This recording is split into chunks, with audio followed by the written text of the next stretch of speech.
Hello viewers, আসসালামু আলাইকুম। সবাই কেমন আছেন? আমরা ভালো আছি আলহামদুলিল্লাহ। আজকে আপনাদের দেখাবো ভিন্ন স্বাদের ডিম ভাজি। এটা খুবই মজার এবং খুবই সুস্বাদু। প্রথমে ঝাল কুচি, পেঁয়াজ কুচি, আলু কুচি করে নিয়েছি, সাথে টমেটো কুচি করে নিয়েছি। নিয়ে এবার এগুলা সুন্দর করে মাখিয়ে নিয়েছি। সামান্য পরিমাণ লবণ দিয়ে সুন্দর করে মাখিয়ে নিয়েছি। নিয়ে এবার 3টা ডিম দিয়ে দিয়েছি। দিয়ে এই ডিমগুলো ভালো করে সুন্দর করে হাত দিয়ে ফেটিয়ে নিয়েছি।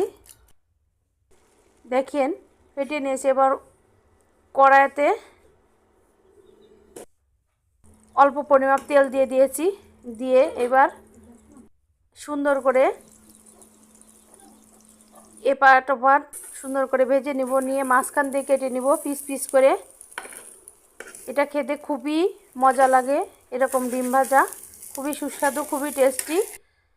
ডিম ভাজা আমাদের হয়ে গেল। এবার দেখেন কত সুন্দর ডিম ভাজা। এবার ঝাল পেঁয়াজগুলো সুন্দর করে